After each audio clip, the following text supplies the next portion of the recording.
Mornings in Blue Springs always start the same way. I wake up at first light when most of my neighbors are still asleep at 78. One appreciates each new day as a gift, to be honest. Though some days are more like an ordeal, especially when my joints ache so badly that even walking to the bathroom becomes a feat. My little house on Maplewood Avenue isn't what it used to be. The wallpaper in the living room has faded over 30 years and the wooden porch steps creak louder each spring. George, my husband, was always going to fix them but never got around to it before his heart attack. 8 years have passed and I still talk to him sometimes in the mornings, telling him the news as if he's just gone out to the garden and will be back soon. This is the house where my children Wesley and Thelma grew up. Everything here remembers their baby steps, their laughter, and their fights.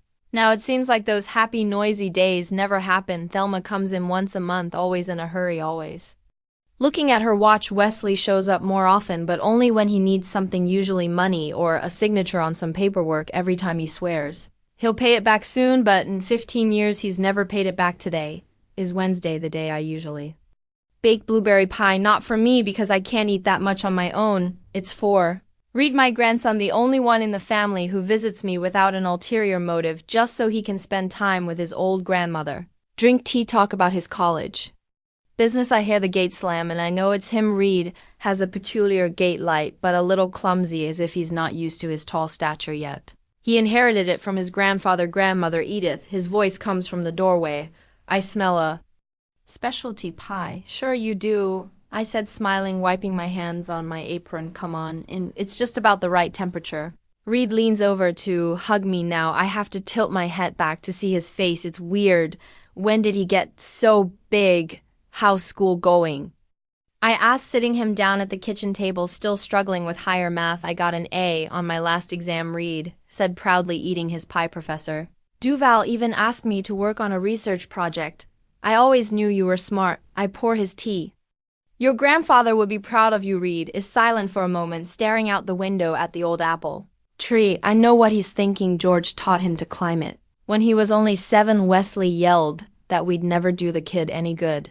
And George just laughed. A boy's got to be able to fall down and get up. Grandma, have you decided what you're going to wear on Friday? Reed suddenly asks, returning to the pie. Friday. I look at him, puzzled. What's going to be on Friday? Reed freezes with his fork in the air. A strange expression appears on his face, a mixture of surprise and confusion. Dinner. It's Dad and Mom's wedding anniversary. 30 years they have reservations at Willow Creek. Didn't Daddy tell you? I slowly sit down across from him, feeling something chill inside. 30 years of my son's marriage is a significant date. Of course they should celebrate, but why am I hearing about it from my grandson and not Wesley himself? Maybe he was going to call. I answered, trying to keep my voice light-hearted. You know, your father always putting things off until the last minute. Reed looks uncomfortable, picking at the leftover pie with his fork. I guess he does. He agrees without much conviction. We move on to other topics. Reed talks about his plans for the summer, about a girl named Audrey he met at the library. I listen, nodding, asking questions, but my thoughts keep returning to this dinner. Why hasn't Wesley called? Is he really planning to celebrate without me? When Reed leaves, promising to stop by over the weekend, I stand at the window for a long time, staring out at the empty street. In the house across the street, Mrs. Fletcher, my age, plays with her grandchildren. Her daughter comes every Wednesday bringing the kids. They are noisy, running around the yard, and old Beatrice is glowing with happiness. I wish my children could be there too. The phone rings, interrupting my thoughts. I recognize Wesley's number immediately. Mom, it's me. His voice sounds a little strained. Hello, darling, I answered, trying to sound normal. How are you doing? I'm fine. Listen, I'm calling about Friday, so you were going to ask me out. After all, I feel warm inside. Maybe I was wrong to think badly of them. Maybe they were just running around and didn't give me enough notice. Cora and I were planning a little anniversary dinner, Wesley continued, but unfortunately, we're going to have to cancel. Caught some kind of virus fever, the whole thing. The doctor said she needs to stay home for at least a week. Oh, that's too bad. I'm genuinely saddened, though. There's something in his voice that makes me uneasy. Is there anything I can do to help? Can I get some chicken broth? Or no, that's okay. Wesley interrupts hastily. We have everything. I just wanted to let you know we'll reschedule for another day when Cora is better. Well, be sure to call you, of course. Darling, give her my best wishes for a speedy recovery. I will. Okay, Mom. I got to run. I'll call you later. He hangs up before I can say anything else. The conversation leaves a strange aftertaste. Something's wrong, but I can't figure out what it is. I spend the rest of the day flipping through old photo albums. Here's Wesley at 5 years old with a knocked out front tooth and a proud smile. Here's Thelma on her first bike, George teaching them to swim in the lake, Christmas dinners. When we all got together, when did all that change? When did my children become so distant that evening? I call Thelma, casually asking about Cora. To my surprise, she knows nothing about her daughter-in-law's illness. Mom, I have a lot to do at the store before the weekend, she says impatiently. If you want to know about Cora, call Wesley. But you're coming to their anniversary on Friday. Right, I ask cautiously. The pause on the other end of the line is too long. Oh, that's what you mean. Yeah, sure, Thelma finally answers. Look, I really have to go. I'll talk to you later. And then the short beeps again. I stare at the phone, feeling the anxiety growing inside. They're hiding something, both of them. Thursday morning, I go to the local supermarket. I don't so much need to get groceries as to stretch my legs and clear my head in the vegetable section. I run into Doris Simmons, an old acquaintance who works in the same flower store as Thelma. Edith, it's been a long time, she exclaims, hugging me. How's your health? Not bad for my age. I smile. Are you still working with Thelma? Of course I am. Only tomorrow is my day off. Thelma's taking the evening off of family celebration, I hear. 30 years is a big date. I nod, trying to hide my confusion. So dinner wasn't cancelled, so Wesley lied to me. But why? When I get home, I sit in my chair for a long time trying to figure out what's going on. Maybe they're springing a surprise on me, but then why the lies about Kay being sick, and why was Thelma acting so strangely? The phone rings again, but it's not Wesley or Thelma. It's Reed. Grandma, I forgot to ask, have you seen my blue notebook? I think I left it at your place last time. Let me see. I go into the living room where Reed usually sits. I don't see it. Maybe it's in the kitchen. While I'm looking, Reed keeps talking. If you find it, can you give it to Dad? Tomorrow he'll pick you up, right? I freeze with the phone to my ear. Pick me up? Well, yeah, for dinner at Willow Creek. I can stop by if you want, but I have classes until 6 o'clock. I'm afraid I'll be late for the start. I'm gripping the phone tighter. Reed, honey, I think you're confused. Wesley told me dinner was cancelled. Cora is sick. Reed is silent now for a long time. Too long. Reed, I'm calling. Are you there, Grandma? I don't understand. Dad called me an hour ago asking if I could be at the restaurant by 7 o'clock. Nobody canceled anything. I'm slowly sinking into the couch. So that's how it is. I was just decided not to be invited. My own son lied to me, so I wouldn't come to the family reunion. Grandma, are you okay? Reed's voice sounds concerned. Yes, honey, I'm fine. I try to keep my voice normal. I must have misunderstood something. You know, at my age, you get confused sometimes. I'm sure it's some kind of misunderstanding. Do you want me to call my dad and find out? No, I answer hastily. There's no need. I'll talk to him myself. Don't worry. After the conversation, I sit in silence for a long time, looking at the picture of us all together, me, George, the kids, happy, smiling. When did it all go wrong? When did I become a burden to them? Better left at home than taken to a family party. Resentment and bitterness rise up inside, but I force myself to breathe deeply. Now is not the time for tears. Now is the time to think. If my kids don't want me at the family reunion, then I've become a stranger to them, and I need to figure out why. I walk over to the closet where I keep old letters and documents.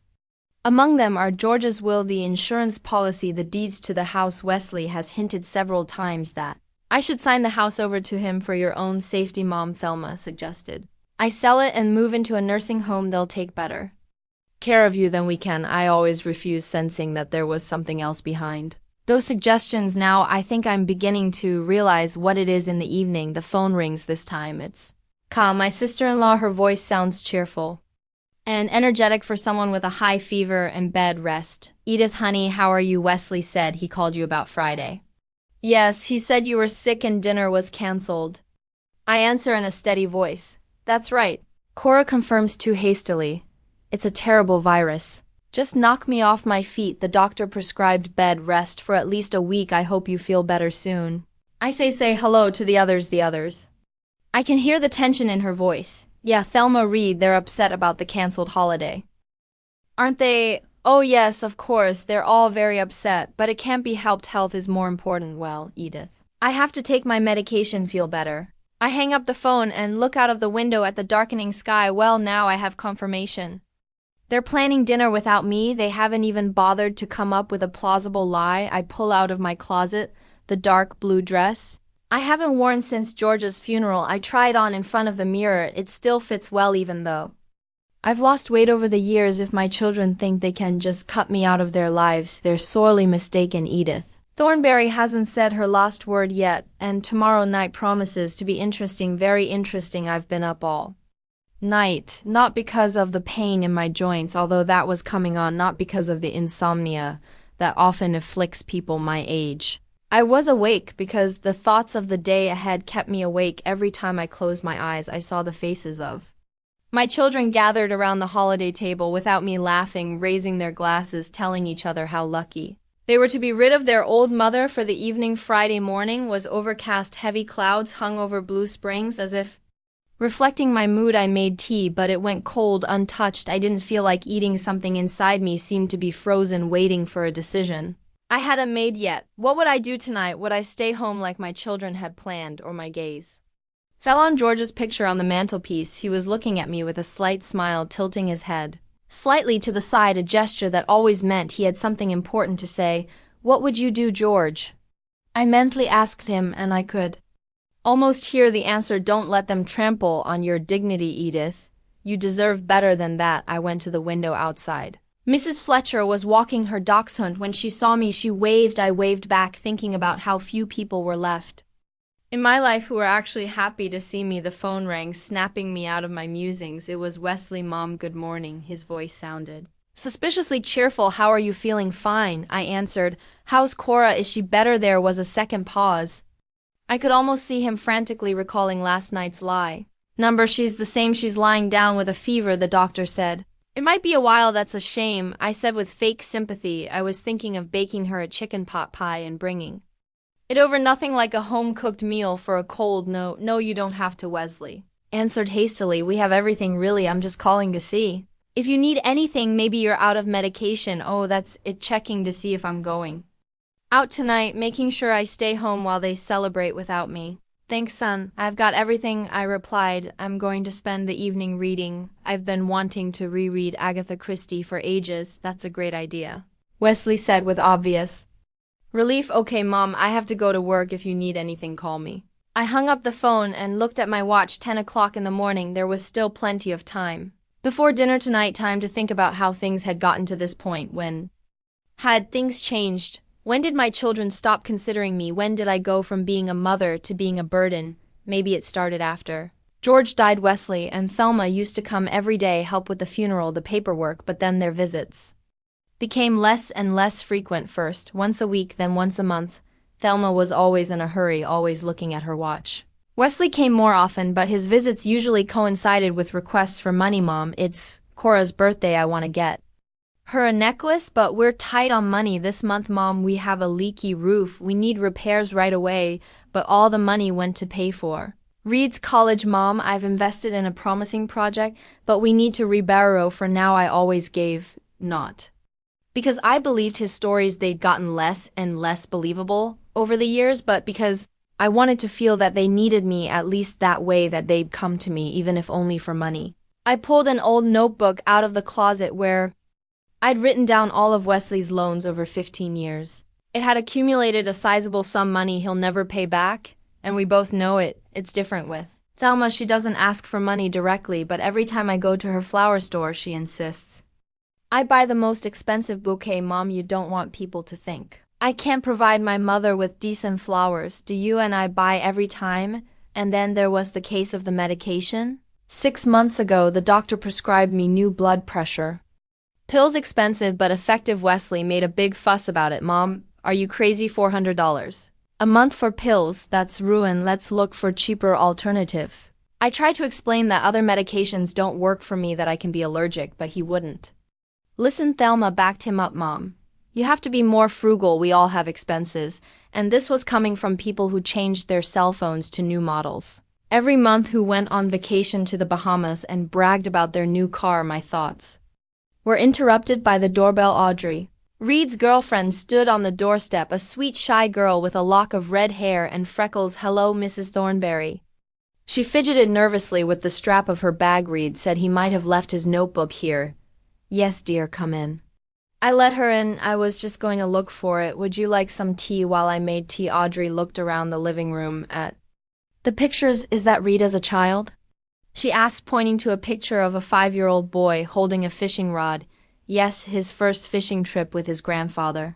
I smiled, handing her a cup. He caught such a tiny little fish, but he was as proud as if it was a shark. Audrey laughed, and for a moment the house felt young and alive again. Mrs. Thornberry, she said suddenly, Red is very fond of you. He talks about you all the time, about your stories, about how you taught him how to bake pies. I felt tears coming to my eyes, but I held them back. He's a good boy, the only one who... I hesitated, not wanting to speak ill of my children in front of a stranger. He looks a lot like his grandfather. Audrey helped me find Reed's notebook. It turned out to be under the couch cushion. As she was leaving, she suddenly turned around in the doorway. I'll see you tonight, Reed said you'd be at Willow Creek too. I smiled, strained. Well, see, I have a bit of a headache. I'm not sure I can go after Audrey left. I stood at the window for a long time, watching her get into her car and drive away. Sweet girl, sincere. She has no idea that I wasn't invited to the family reunion, that my own son lied to me so I wouldn't come. The decision came suddenly. I looked at my watch. It was almost 2 o'clock in the afternoon. Dinner was still 5 hours away, plenty of time to get ready. I pulled out the dark blue dress I'd tried on yesterday. It still fit well, even though I'd lost weight over the years. The low-heeled shoes I'd worn at Thelma's wedding, the pearl necklace George had given me for our 30th anniversary. I wasn't going to sit at home and feel sorry for myself. I wanted to see for myself how my children celebrated. Without me, I wanted to make sure. It wasn't a misunderstanding, but a conscious choice on their part. At 5 o'clock, I hailed a cab. The driver, a young guy with tattoos on his arms, looked at me in surprise when I gave him the address. Willow Creek. Really, Grandma? That's where the prices are. I know the prices, young man, I said firmly, and I'm not your grandmother. He shrugged and didn't ask any more questions. I stared out the window the whole way, watching the streets of Blue Springs change from my humble neighborhood of small houses to downtown with its modern glass and concrete buildings. Willow Creek was on the outskirts, in a picturesque spot by the river. It was starting to get dark when the cab pulled up to the restaurant. I asked the driver not to pull right up to the entrance, but to stop a little to the side. Wait for me here, please, I said, handing him the money. I won't be long. Willow Creek was the most expensive and prestigious restaurant in Blue Springs. It was a 2-story red brick building, buried in greenery, with a terrace overlooking the river. Only special occasions were celebrated here. Anniversaries, engagements, important business deals. I didn't go to the entrance. Instead, I walked around to the side of the building where the parking lot was for guests. I saw their cars right away. Wesley's silver Lexus, Thelma's red Ford, Reed's old Honda. They were all here, all of them, except me. The pain of the realization was so sharp it took my breath away for a moment. This wasn't a mistake, not a misunderstanding. They really had decided to celebrate without me, lied to me, to stay home. I walked slowly to the windows of the restaurant. The curtains didn't show what was going on inside, but one side of the curtain wasn't fully drawn, leaving a narrow gap. I stood in the shade of the trees, watching my family through that gap. They were sitting at a large round table in the center of the room. Wesley at the head of the table, Cora next to him, healthy, smiling without the slightest sign of illness, Thelma and her husband Reed, and Audrey, and a few other people I didn't know, apparently friends of Wesley and Ka. They were laughing, they were raising champagne glasses, they were enjoying the evening, oblivious to me. The waiter brought out a huge seafood platter. Then another with some sort of elaborate meat platter. On the table were bottles of expensive wine. I knew the prices at this restaurant. One dinner like this cost as much as a month's rent for an apartment. We're tight on money, Mom. Could you help with the bills, Mom? These medications are too expensive. Let's look for something cheaper. All this time, they've been lying to me, pretending they were barely making ends meet, begging me for money for emergencies while they spent hundreds of dollars on restaurants, travel, new cars. I watched Wesley raise his glass in a toast. Everyone laughs, applauding. Cora kisses him on the cheek. Thelma adds something, laughter again. I suddenly remember how last year I asked Wesley to help fix a leaky roof. He said he couldn't right now, that he was having financial difficulties. I waited 3 months until the roof started leaking so badly that I had to put buckets under it. I ended up hiring a handyman myself, giving almost all of my savings, and When I had a mild heart attack last winter, Thelma couldn't come to the hospital because she had an important order at the store. Reed then sat up with me all night holding my hand, and now they're all together, merry, happy, celebrating without me. It's like I'm not even alive anymore, I notice. Reed looking around like he's looking for someone, then he leans over to Audrey. Asking something, she shakes her head. They're talking about something. A concerned expression appears on Reed's face. He pulls out his phone, looks at the screen, then puts it back in his pocket. At that minute, the waiter brings out a huge cake with candles. Everyone clapped, laughed. Wesley put his arm around Cora. They kissed 30 years together, 30 years, and they hadn't found a place at the table for the woman who'd given birth and raised Wesley. I felt a tear run down my cheek. I brushed it away with an irritated gesture. Now was not the time for tears, now was the time for decisions. Stepping away from the window, I walked slowly toward the entrance to the restaurant. A young man in a uniform stood at the door, apparently the manager or the maître. "Good evening, ma'am," he said politely. "Do you have a reservation? I'm here to see the Thornberry family," I answered. "They're celebrating their wedding anniversary." He checked the list on his clipboard. "Yes, they're in the main hall. Are you, he hesitated, looking at me questioningly. "I'm Wesley Thornberry's mother," I said firmly. "Edith Thornberry." "Oh, I beg your pardon, Mrs. Thornberry." He became more respectful at once. "Please come in, your family is already here." "My family?" I thought bitterly as I entered the restaurant. Spacious lobby, the family that doesn't want to see me, a family that lies to my face. But in just a moment they will see me, and it's a night they'll remember for a long time, because Edith Thornberry is not the kind of woman you can just throw out of your life like an old, unwanted thing. And it's time my children realized that. I took a deep breath, squared my shoulders, and strode resolutely toward the main hall doors. Standing at the main hall doors, I stood still for a moment. The music, the laughter, the clinking of glasses, the sounds of merriment came even through the heavy oak doors. Just one step, and I'd ruined their perfect evening. Should I do it? Should I turn around and walk away with what little dignity I had left? But something inside me, some steel thread running through my life, wouldn't let me do it. I'm not one to back down. I never have been, even when George died, leaving me alone with huge medical bills. I didn't give up. I didn't ask my kids for help, even though I could have. I did it on my own. I can handle it now, but I wasn't going to burst in there like a fury. No, that would have been too easy and predictable. I wanted this evening to be a lesson to them, a lesson they would never forget. "Mrs. Thornberry," a voice behind me made me flinch. I turned around. Standing in front of me was a tall man in his 60s with a neatly trimmed gray beard and attentive gray eyes. He wore an impeccably tailored dark suit with a small gold pin in the shape of a willow branch. The restaurant symbol, Louis. I couldn't believe my eyes. Louis Quinlan in person. He smiled, bowing slightly. "I'm glad to see you remember me. How could I forget?" Louis Quinlan was a Blue Springs legend, a former chef who opened the most successful restaurant in town, but to me he'd always been the shy boy across the street who'd come over to borrow books and eat my blueberry pies. "You haven't changed at all," I said, though it wasn't true. The boy had grown into an imposing man. Time had left marks on his face, but his eyes were the same. "But you, Edith, have become even more beautiful," he replied with that special gallantry which does not look false. "Blue has always been your color." I touched the pearl necklace involuntarily for the first time all evening. I did not feel like an angry old woman, but just a woman. "Are you alone?" Louis asked, glancing around the hall. "I thought you were coming with your son and his family. They're celebrating their anniversary today, aren't they?" "Oh, so you know about that?" I asked, trying to keep my voice casual. "Of course. I was personally involved in organizing their party. 30 years is a big deal. I wanted it to be perfect." I felt a lump come up in my throat. Louis must have noticed the change in my face, because his smile was replaced by a look of concern. "Is something wrong, Edith?" I wanted to lie, to say that nothing was wrong, that I was just late. But somehow I couldn't. There were too many lies in that story already. I wasn't invited, Louis. I said quietly. "My son told me that the dinner had been canceled because his wife was ill, but I found out the truth by accident." There was such genuine indignation on Louis's face that I felt a surge of gratitude. "There must be some mistake," he said firmly. "There must be a misunderstanding." "Wesley could," I interrupted him. "And he did. I've seen them all through the window. They're having a great time without me." Louis frowned, his eyes darkening. "This is unacceptable," he said.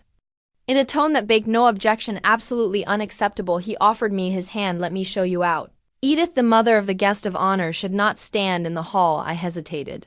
It's one thing to have a confrontation and quite another to drag a stranger into it. Louis, I don't want to cause problems for your restaurant. The only problem here is your lack of respect for your parents. He cut him off. My restaurant is not a place where I would allow that. If I may. He offered me his hand again, and this time I took it. His touch was warm and sure, like an anchor in a stormy sea. How do you want to do this?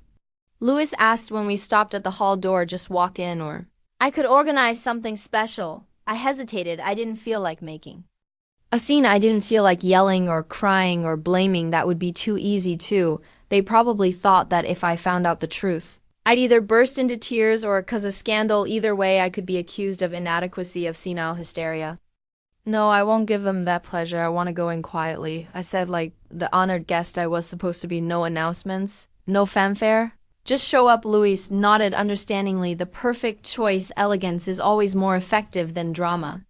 He squeezed my hand lightly. Ready? I took a deep breath and nodded. Ready. Louis opened the doors and we entered the hall. The first thing I noticed was the abundance of flowers, white and cream roses, lilacs, orchids. They were everywhere in tall vases, on the tables, and garlands on the walls, even coming down from the ceiling, giving the impression of a blooming garden. The soft light of the crystal chandeliers reflected in the silverware and crystal, creating an almost magical atmosphere. My family's table was in the center of the room. It was round, decorated especially lavishly with a birthday cake in the middle. Wesley sat at the head wearing a dark gray suit I'd never seen before. Next to him was Cora in an elegant burgundy dress with a new necklace around her neck, apparently an anniversary gift. Thelma and her husband Reed and Audrey and a few other people. I didn't know they didn't notice us right away. They were too caught up in the toast Wesley was giving, something about love overcoming all odds, about family values and mutual support. Louis led me straight to their table. We walked slowly with dignity. I could feel the stares of the other visitors, but I paid no attention to them. All my attention was on my family. Reed noticed me first. His eyes widened in surprise, and he jerked as if he wanted to get up, but something stopped him. Then Audrey, who was sitting next to him, she turned pale and tugged on Reed's sleeve. Wesley was still talking, not noticing the change in the atmosphere. But then Thelma looked up and her hand holding her glass froze. Halfway, one by one, they noticed me. Their faces changed: surprise, confusion, and then fear. Yes, fear. They were afraid of the scene, of the scandal, of being embarrassed in front of the other guests. Finally, Wesley, sensing the tension, turned around, and that's why I want to say his voice trailed off when he saw me. Louis stepped forward. I apologized for the intrusion, Mr. Thornberry. His voice was impeccably polite, but with a note of steel. It seems your mother was a little late for the celebration. I took the liberty of escorting her to your table. There was silence, a silence so thick you could touch it. All eyes were on us. Mom, Wesley finally squeezed out. His face was as white as a tablecloth. But you said you'd stay home. I'd changed my mind, I said calmly. I decided I wanted to congratulate my son and daughter-in-law on 30 years of marriage. It's an important date. Louis pulled a chair back from me between Reed and a middle-aged woman I didn't recognize, apparently one of Cora's friends. Thank you, Louis, I said, sitting down. You've always been so attentive, always at your service, Edith, he said with a slight bow. Then he turned to the others. I'll have another appetizer brought in, and perhaps a bottle of our best champagne on the house, of course.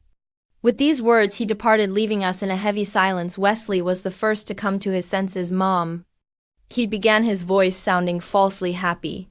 What a surprise. We thought you weren't feeling well. I feel fine, I answered, looking him straight in the eye. Cora, on the other hand, seems to have recovered surprisingly quickly. Even this morning she had such a high fever. Cora blushed and lowered her eyes. She was always a bad actress. Yeah, I was better by lunchtime, she murmured miraculously.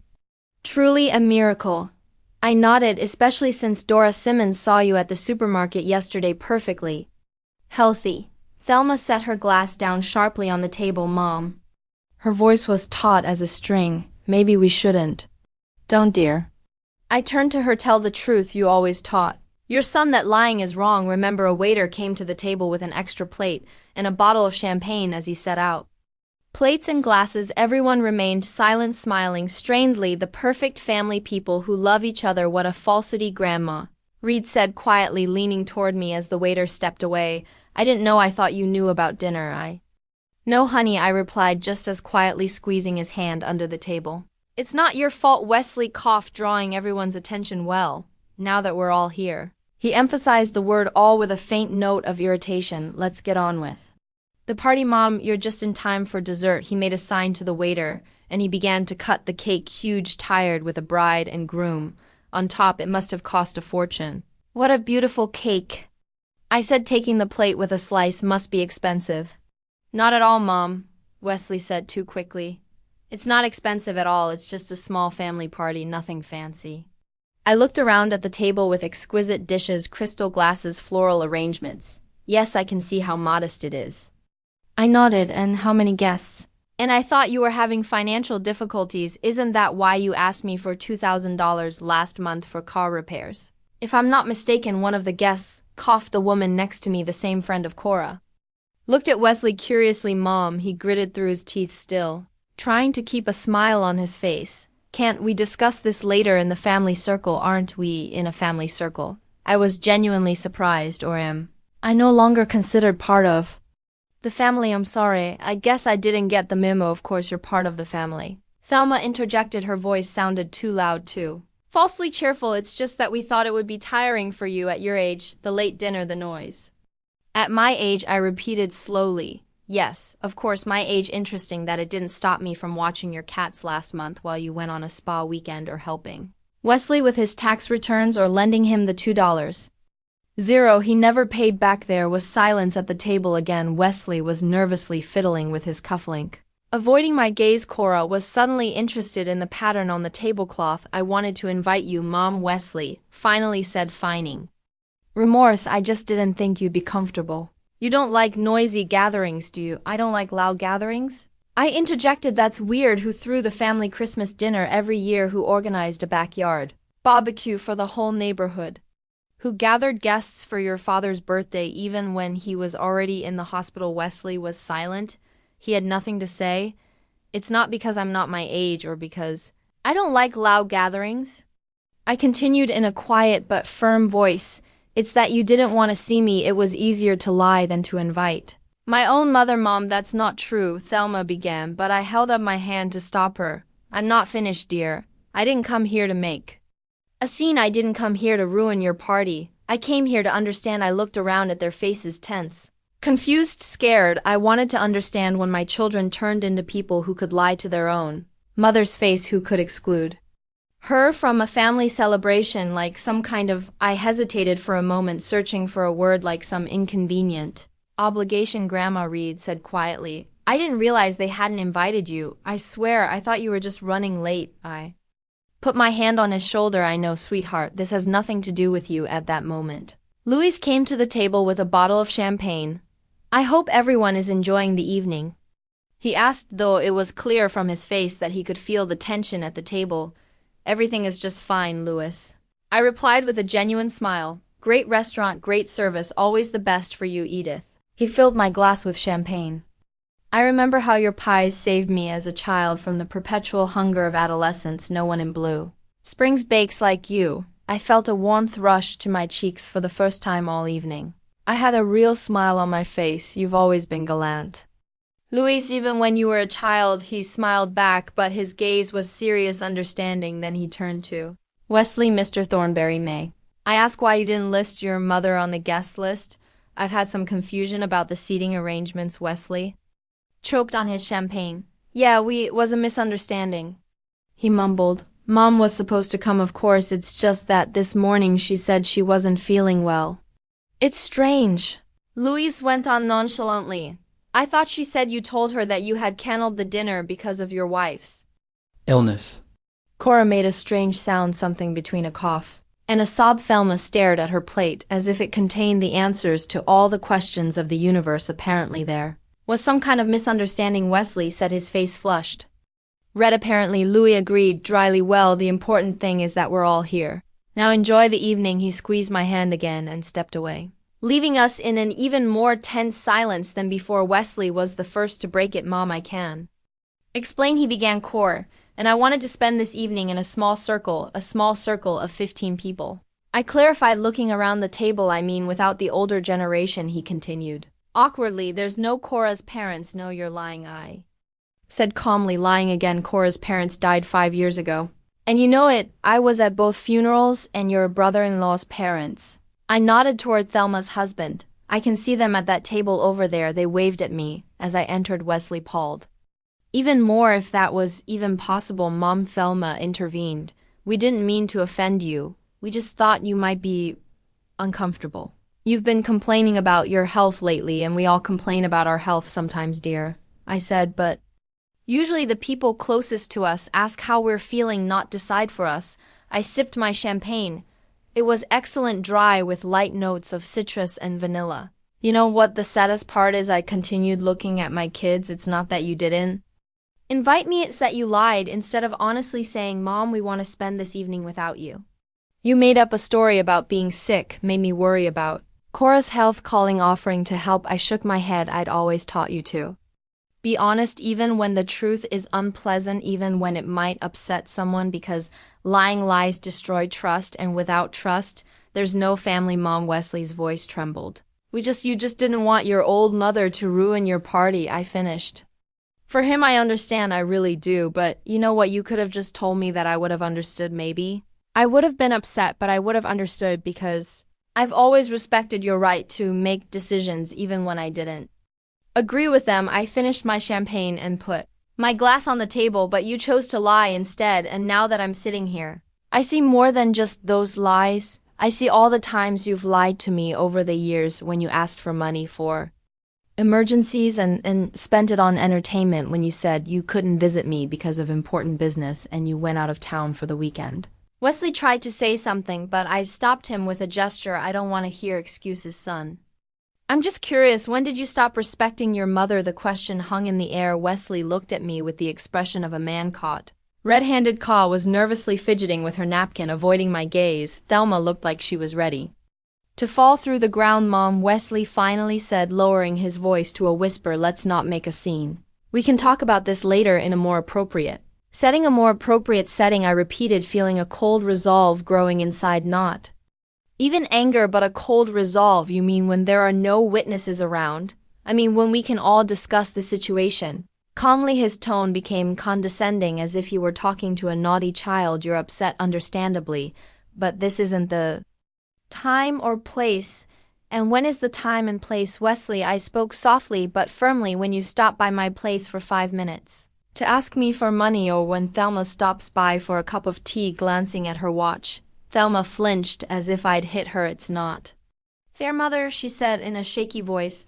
I've got the store, I've got things to do. Everybody has things to do, dear, I said, but people usually make time for the ones they love. Reed squirmed uncomfortably in his chair. His girlfriend Audrey was staring at us all wide-eyed, clearly feeling out of place. Maybe I should leave, she said quietly, leaning toward Reed. No, stay. I touched her arm gently. This has nothing to do with you, and I'm not going to make a scene like Wesley's afraid of. I looked around the table. The guests seated farther away from us had already gone back to their conversations, ignoring us, but our part of the table, the kids, their spouses, a few close friends, were all looking at me, waiting for me to continue. I just want you to know that I understand. I continued, looking directly at Wesley. And Thelma, I realized that I've been a burden to you, an uncomfortable reminder that we're all getting older. I realize it's easier to pretend I don't exist than to admit that one day you'll be like me. Mom, that's not true, Wesley tried to object. But I shook my head. Let me finish, son. I'd been silent for a long time now. It was my turn to speak. I took a sip of water, gathering my thoughts. I know you talk about me behind my back. I know you're discussing my deteriorating condition and senile quirks. Mrs. Dawson, your neighbor, I nodded toward Wesley. And Cora happened to mention it when we met at the pharmacy. She was very concerned when she heard you say that. I was starting to lose my mind. Cora turned pale. Edith, it wasn't that we're just worried. Don't bother, dear, I interrupted her gently. I know the truth, just like I know that you and Wesley have already been looking at a nursing home for me. Sonny Hills, isn't it? The administrator there is an old high school friend of yours, if I'm not mistaken. Wesley was pale now. He threw a quick glance at Cora, as if asking how I could have known about it. It was just in case, he muttered. We wanted to be ready in case you needed help without my knowledge. I finished for him without a single conversation with me about my wishes. You decided everything for me as if I was no longer capable of making decisions for myself. I turned to Thelma and don't think. I don't know about your conversations with a realtor about my house, about how it might be sold when I'm gone or when I move to a place where I'll be taken care of. Thelma blushed. Mom, I was just wondering about the prices on the real estate market, of course. I nodded, and the fact that the realtor was looking at my house while I was at the doctor's office was just a coincidence. There was a dead silence at the table. Even the outside guests, those I didn't know, seemed to hold their breath. Where did you? Wesley started, but stopped. How do I know I finished for him? I have eyes and ears, son, and neighbors who, unlike my children, care about me. Mrs. Fletcher saw the realtor walking around the house taking pictures. She called me because she was worried. I pulled an envelope out of my purse, a plain white envelope, nothing remarkable, but my kids stared at it like it was a ticking bomb. You know, the sad thing is that you think I'm a helpless old woman who can't take care of herself. I put the envelope on the table. You think I don't see your neglect? I don't notice how you avoid my calls. I don't realize that your infrequent visits are more of an obligation than a desire, Mom. It's not like that. Thelma tried to take my hand, but I pulled away. It's exactly like that, dear, and I've wondered why for a long time. Why do my children, whom I raised with love, to whom I gave everything I could, treat me like a burden? And I realized it was the house. Wesley and Thelma looked at each other. What do you mean the house? Wesley asked cautiously. Our family home. I explained. The one you grew up in, the one where every floorboard holds the memory of your childhood, the one you're so eager to inherit. I opened the envelope and pulled out some documents. You're both just waiting for me to either die or become so helpless that you can stick me in Sunny Hills and take over the house. I spread the papers out in front of me. You've never asked what I want, what my plans are. You just decided everything for me. Mom, what are you talking about? Wesley asked nervously. What are your plans? I took the first document and put it on the table in front of the kids. I sold the house, I said simply. There was such silence you could have heard a pin drop. Wesley froze with his glass in his hand. Thelma made a strange sound, something between a sob and a cough. What do you mean sold it? Wesley finally squeezed out. You wouldn't, but I did, I answered calmly. 3 days ago, Mr. Jenkins. My lawyer arranged everything very quickly. The house was bought by a young couple with 2 children, lovely people full of plans and hope. They're going to breathe new life into it, but what about you? Where will you live? Thelma looked like she was about to cry. Oh, don't worry about me, dear. I smiled. I've rented a small apartment near the center, near the library. You know how much I love to read. An apartment. Wesley looked at me as if I'd told him I was moving to Mars. But, the house, it's our family home. Dad wanted it to stay in the family. Your father wanted me to be happy, I said firmly, and for his children to grow up to be good people. One of those wishes I can fulfill. I took the second document, but as for the money from the sale of the house. Wesley stepped forward, his eyes glittering greedily. Even at a moment like this, all he could think about was money. I donated it to build a new wing of the city library. I finished, showing him the donation document. It will bear your father's name. George always loved books. It's a fitting tribute to him. What? Wesley looked at me as if I were speaking a foreign language. But, that's a lot of money. Yes. Almost $500,000. I nodded. The house was well kept, and the neighborhood was very popular with young families, and you just give it away. Thelma looked stunned. But Mom, it could secure your future. I finished for her. But you already have a future, honey. You have a job, you have houses, you have cars, you have everything you need. I glanced at Reed, who sat with his head down. He looked upset, but not about the money. Because of the whole situation, I've thought about the future, though. I continued, pulling out a third document. I changed the will. Wesley and Thelma looked at each other again, this time with ill-concealed hope. Maybe they thought I'd left them something else, some savings, jewelry, everything I have left, my personal savings, jewelry, belongings I'm leaving to Reed. I put a copy of the will on the table. To the only member of this family who sees me not as a source of inheritance, but as a human being. Reed looked up, tears in his eyes. Grandmother, I don't need to. I know, sweetheart, I said softly. That's exactly why you're going to get it. Don't worry, there's not much in there, but enough to help you get started on your own. I turned to the others. Their faces were a gamut of emotions: shock, disbelief, disappointment, anger. You thought I didn't notice how you treated me. I said quietly. You thought I was too old and stupid to understand your plans, but I've seen it all these years. Every time you avoided my calls, every time you made excuses not to visit me, every time you lied to my face. I put the papers back in the envelope, and you know what the saddest part is? I still loved you no matter what, because you're my children. But love doesn't mean you have to let others violate your dignity. That's what your father taught me, and that's what I've tried to teach you. Wesley was the first to regain his speech, Mom. This is crazy. He tried to keep his voice low, but there was panic in his voice. You can't just take everything away from us because of one misunderstanding. A misunderstanding. I looked at him with genuine surprise. You consider years of neglect a misunderstanding? Lying about tonight is a misunderstanding.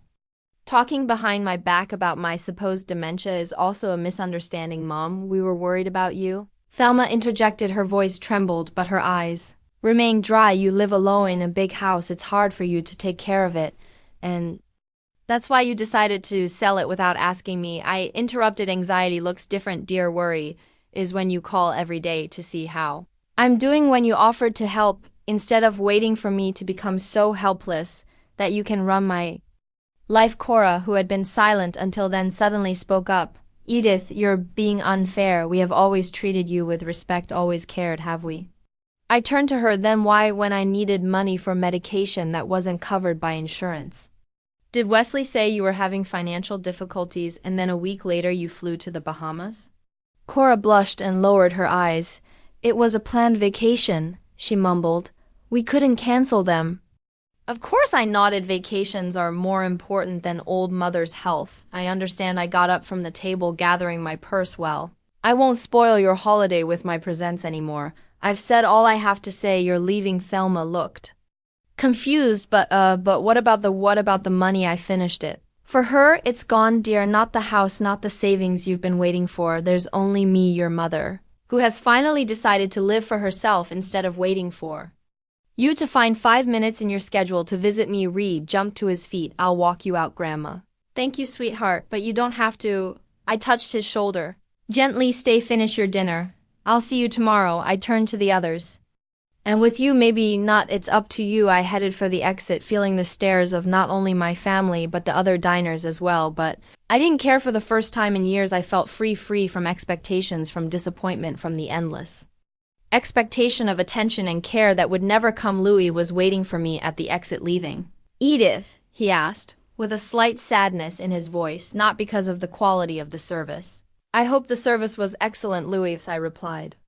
Sincerely, as it always is with you. It's just that I have to go home. Let me call you a cab, he offered as he walked me out. I'd appreciate it. While we waited for the cab, Louis looked at me carefully. Tense atmosphere at your table. Family matters, I smiled weakly. Sometimes the truth is bitter but necessary. He nodded. Like bitter medicine?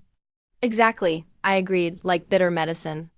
The cab pulled up and Louis gallantly opened the door for me. You know, Edith, I've always admired you, he said suddenly. When I was a boy, you were always so real. No pretenses, no falsehoods. Thank you. Louis, I was touched by his words. It means a lot to me. I heard about the project for the new wing of the library. He added, it's a wonderful idea. George would be proud.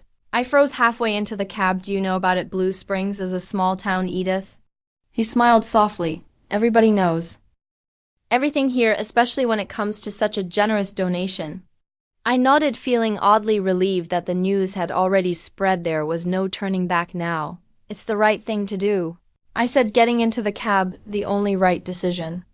I don't doubt it, Louise said seriously. And Edith, if you ever want to talk or have a cup of tea, my door is always open to you. I'll remember that, I promised. As the cab pulled away, I didn't look back at the restaurant. I didn't want to see if my children would come out to say goodbye to me or stay inside discussing what had happened. In the end, it didn't matter anymore. I had done what I should have done a long time ago. I had regained control of my life, and though my heart was heavy with the realization of what my children had grown up to be, I felt strangely relieved, like I'd gotten rid of a heavy weight I'd been carrying around all these years. The cab turned the corner, and the Willow Creek restaurant disappeared from view.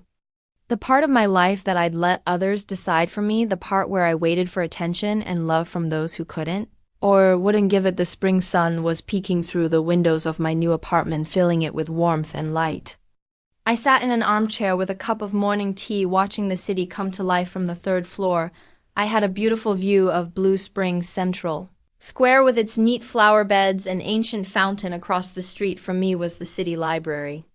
Building my new second home, it had been 3 months since that night at the Willow Creek restaurant. 3 months since I'd turned the page on my life and started writing a new chapter. Change wasn't easy. I'd lived in the same house my whole life, every corner of which held memories, but in a strange way, this small apartment with its light walls and minimal belongings gave me a sense of freedom I hadn't felt in years. The ringing of the phone interrupted my thoughts. I glanced at the screen.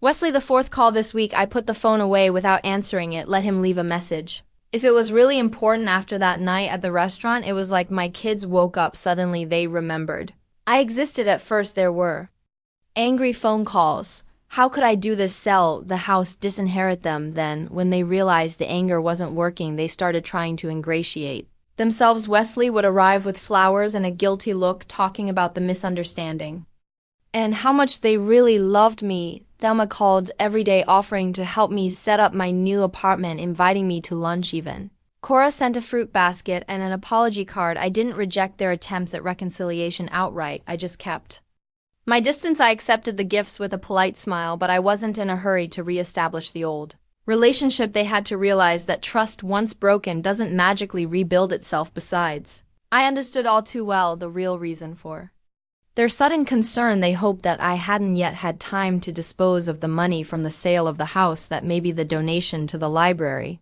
was just a threat. Wesley even cautiously wondered if I'd been too hasty in my decision to make such a large donation, and when I confirmed that the deal was finalized and the money had already been deposited into the library's account, his face changed as if a mask had fallen. For a moment I saw the real Wesley, the calculating, money-minded one. The phone rang again. This time it was Reed. Good morning, Grandma.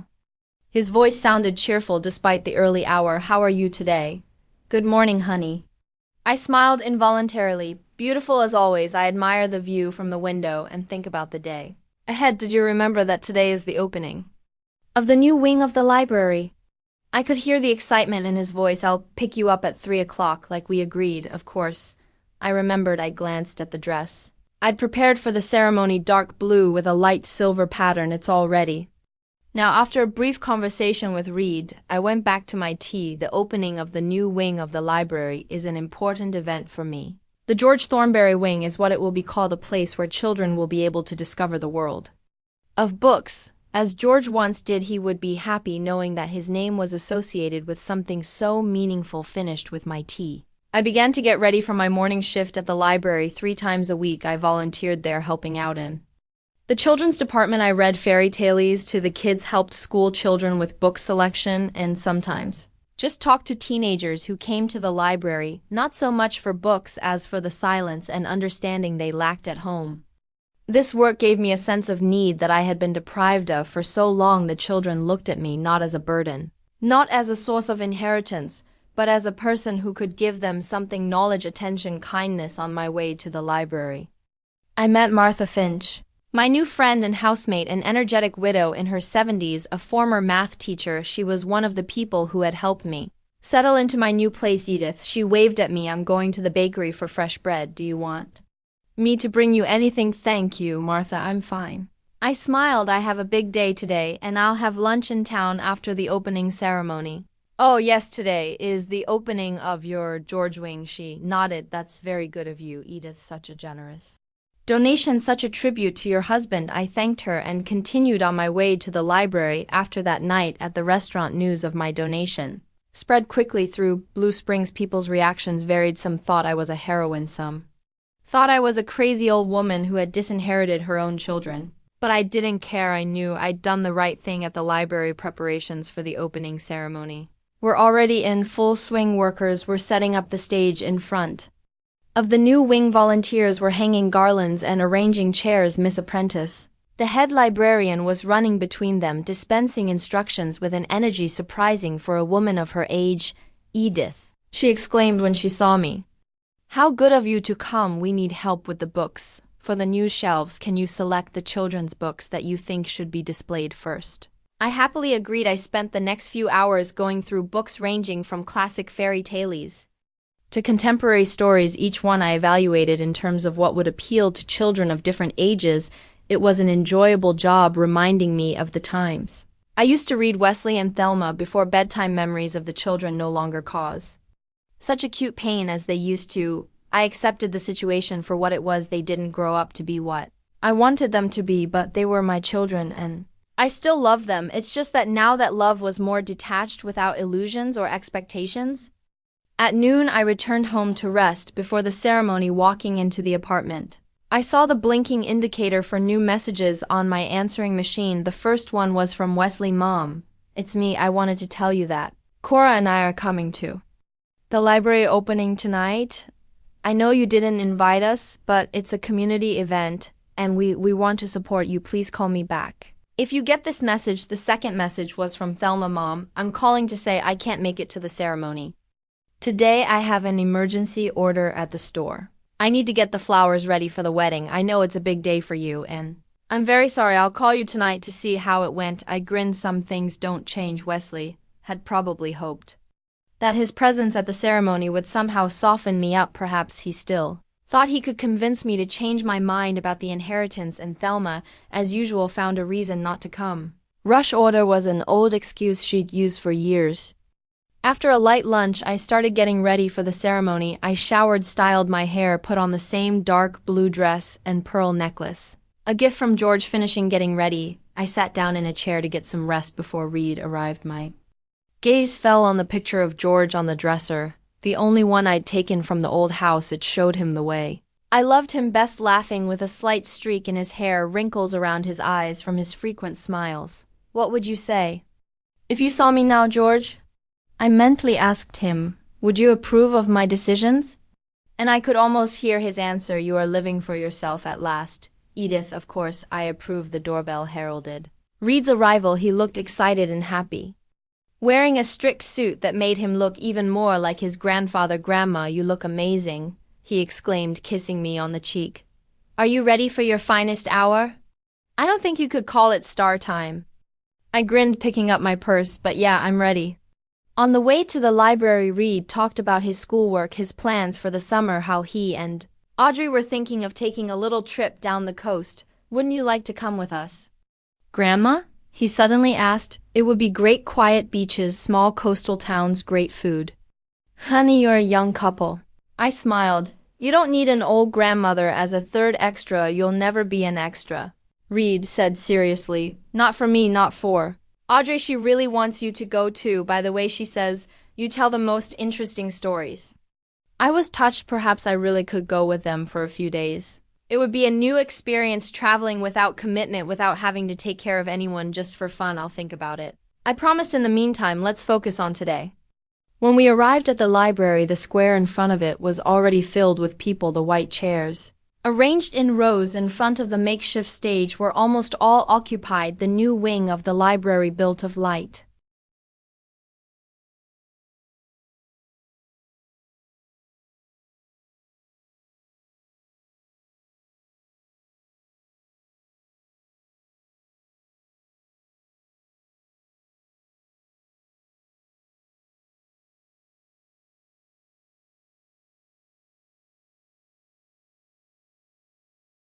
colored brick and glass gleamed in the afternoon sun. Above the entrance hung a golden plaque still covered with cloth. George Thornberry's wing, Miss Apprentice met us at the entrance, glowing with excitement. Edith, at last, we've been expecting you. Your place in the front row, of course. And for your grandson, too. She led us to the seats for the guests of honor. I spotted Wesley and Cora in the crowd, standing off to the side, looking around uncertainly. When Wesley saw me, he waved and started making his way toward us. I nodded back, but didn't linger, following Miss Apprentice as I sat down. I looked around at the crowd, many familiar faces, neighbors from the old neighborhood, new friends from the house where I now lived, parents of the kids I worked with at the library, and among them Louis Quinlan in an elegant light gray suit. Noticing my gaze, he nodded slightly and smiled. After that evening at the restaurant, we saw each other several times. He stopped by the library seemingly by chance when I was working there. He invited me for a cup of coffee and asked me how I was settling in at my new place in his company. I felt not like an old widow, but just a woman, an interesting conversationalist. The ceremony began with the mayor's speech, a standard speech about the importance of education and culture for small towns. Miss Apprentice then spoke, talking about how long the library has needed expansion, and how my donation made it possible, and now I would like to invite to the stage the woman who has brought us all here. She announced, Mrs. Edith Thornberry, to a round of applause. I took the stage. I had never liked public speaking, but today I felt strangely calm. I knew what I had to say, and I knew it would be the right words. Good afternoon, friends, I began. As the applause died down, I am not a great master of speeches, so I will be brief. This wing is named in honor of my husband, George Thornberry, a man who loved two things more than anything: his family and books. I paused, looking at the people gathered. Books open doors to other worlds. They teach us to empathize, to think, to dream. They help us realize that we are not alone in our feelings and thoughts. George believed in the power of books. He read to our children every night. Even though he was tired after work, he believed that a good book could change a child's life. I saw Wesley and Cora squeezed closer to the stage. Wesley's face was tense, as if he expected me to say something unpleasant about him. My hope is that this new wing will be a place where the children of Blue Springs can find books that will change their lives, where they will learn to love reading the way my George loved it, and where they will realize that the most important things in life are not material possessions, but knowledge, love, and kindness. I looked right at my children. Sometimes we forget these simple truths. Sometimes we get too caught up in the pursuit of material things, forgetting what really matters. But it's never too late to remember. It's never too late to change your life with those words. I turned to Miss Apprentice, letting her know I was done. The hall exploded with applause, and I, feeling slightly dizzy, walked down from the stage, where Reed was waiting for me. The next item on the program was the unveiling of George's nameplate. I was handed large ceremonial scissors to cut the ribbon. I did so to camera flashes and renewed applause. After the formal part, a small informal part began with champagne lighters and a tour of the new wing. Many people came up to me to congratulate and thank me. Wesley and Cora were among them. Mom, that was impressive, Wesley said, shuffling awkwardly from foot to foot. Dad would be proud. Yes, he would have been proud, I agreed, especially if he saw his grandson Reed helping to organize this event. The way he takes care of his grandmother, George always appreciated. Family loyalty. Wesley flinched, catching the hint. Mom, I know that what I did was wrong, but we can fix it, start over. Maybe. I nodded, but it takes time and trust. Wesley is something you have to earn. I saw Louis Quinlan coming toward us, and I felt strangely relieved. I apologized for interrupting. He said, coming up, Edith, Miss Apprentice would like you to say a few words to the children who are already learning the new section, of course. I turned to my son. Excuse me, Wesley, duty calls. Louis offered me his hand, and I gratefully accepted it. We stepped back, but instead of leading me to Miss Apprentice, he headed toward a quiet corner of the garden near the library. Miss Apprentice wasn't looking for me, was she? I asked with a slight smile. Guilty, he admitted. Just thought you might need an escape from a tense conversation. Thank you. I thanked him sincerely. It's not easy. They're my kids no matter what. I understand. Louis nodded. Family relationships are always complicated, but you're right. That trust has to be earned. We sat on a bench in the shade of an old oak tree. We had a view of the new wing of the library.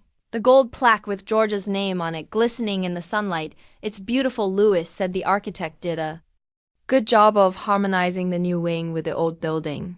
Yes, it's very nice, I agreed. George would be pleased. We were silent for a while, enjoying the peace and quiet of the little garden. Despite the noise of the celebrations nearby, I've been thinking, Louis said suddenly. Next weekend they're doing King Lear at the town theater. I've bought 2 tickets, but my sister, with whom I was going to go, has to leave unexpectedly to visit her daughter. Would you like to keep me company? I looked at him, surprised by the invitation. There was something in his eyes. Warmth, hope, maybe even a hint of uncertainty that made my heart beat a little faster. I'd love to, I replied, surprised at my own resolve. Louis brightened. Great. I'll pick you up at 6 o'clock. The play starts at 7 o'clock, but I thought we could have dinner before then. That sounds wonderful. I smiled, feeling a slight excitement I hadn't felt in years. We headed back to the celebration where Reed was already looking for us. Grandma there. You are, he exclaimed. Miss Preenis wants you to meet the kids from the summer reading club. Coming, honey? I turned to Louis. Duty calls for real this time. Of course, he bowed slightly. I'll see you this weekend. The next 2 hours flew by in a whirlwind of meetings, conversations, pictures. I met with the kids from the reading club, told them about George's favorite books and promised to read one of them to them at the next class. Answered questions from the local newspaper who wanted to do an article about the opening. Listened to the many thanks from parents whose children would be using the new wing. Finally, when the ceremony came to an end and most of the guests had dispersed, Reed and I got into his car to head home. It was a beautiful day, he said as he started the engine. You did good, Grandma. Thanks, honey. I felt pleasantly tired. Yes, it was a special day. I saw you talking, Mr. Quinlan. Reed gave me a sly look. You two seem to get along. Well, don't you? I felt warmth rush to my cheeks. He's an interesting person to talk to, I said evasively. Is that all? Reed was clearly enjoying my embarrassment. I thought there was something between you two. Don't be silly. I shook my head, but I couldn't hold back a smile. At my age, I'm not looking for romance anymore. Why not? Reed objected. Age is no barrier to happiness, and I've seen the way he looks at you the same way I look at Audrey. I didn't answer, but his words made me think. Was age really a handicap? Hadn't I proven to myself in those 3 months that life could begin again at any moment if I put my mind to it? As we pulled up to my house, I noticed a familiar car parked nearby. Thelma. She was sitting on the bench in front of the driveway, obviously waiting for Mommy. She got up when she saw us. I'm so glad I made it. My order ran out sooner than I thought, so I decided to come. I didn't want to miss the big day. She was holding a bouquet, not store-bought, but personally made. I could tell by the particular way she put it together, the way her work was always distinctive. Thank you, dear. I accepted the flowers. They're beautiful. May I come in? There was an uncertainty in her voice that I hadn't noticed before. If you're not too tired, of course. I looked at my daughter, at her tense face, at the way she was nervously rubbing the strap of her bag. Maybe she really was sorry for what had happened. Maybe she was trying to change. Sure. Come on in. I opened the front door. Reed, are you coming in too? No, Grandma. I have a meeting with Audrey. He kissed my cheek. I'll call you tomorrow, Thelma. And I went up to the apartment. She was looking around with obvious interest. It was her first visit here. I could see the surprise on her face. She was probably expecting something more modest, not a bright, spacious apartment with new furniture and a nice view from the windows. It's very nice, she said at last. It's cozy. Thank you. I put the bouquet in the vase. Tea, if I may. While I made tea, Thelma looked at the pictures on the walls, a few old ones from the old house and many new ones of me with the kids at the library, with new friends, with Reed and Audrey on a picnic. You have a busy life, she remarked when I returned with the tray. I didn't realize you were so active. A lot of people didn't realize it. I poured the tea into cups, including myself. We sat down at a small table by the window. Thelma was clearly nervous, not knowing where to start the conversation. The ceremony was beautiful, she said. Finally, Wesley called me, told me he was impressed. Thank you. I sipped my tea. I'm glad it went well, Mom. Thelma took a deep breath. I owe you an apology for that night at the restaurant. For all these years I did wrong. I stared at her in silence, waiting for her to continue. I don't know how things got this way, she continued, staring into her cup. We were close once, and then everyday life, the worries, the store, it all seemed to come between us. I forgot that you're not just a mom who will always be there for me. You're a person with your own feelings, desires, plans. For the first time in a long time, I saw sincerity in her eyes. Thank you for those words, Thelma, I said quietly. They mean a lot to me. I'm not asking you to forgive me right away. She twirled the cup nervously in her hands. I realized that trust doesn't rebuild quickly, but I want to try. I want to be a part of your life again, a real part, not just a daughter who calls once a month. I looked at my daughter, seeing her not only as a grown woman with graying temples, but also as a little girl who once came to me with her joys and sorrows. Maybe there was still something of that little girl left in her. I wish there was, I said at last. But you're right, trust must be rebuilt gradually, day by day. We talked into the evening. For the first time in years, we had a real conversation, instead of just a few sentences. And when Thelma left, promising to come back over the weekend, I stayed at the window looking out at the darkening sky and the lights of the city. My new life was just beginning, a life in which I was not just a mother, a grandmother, a widow, but above all myself, Edith Thornberry, a woman with so much to look forward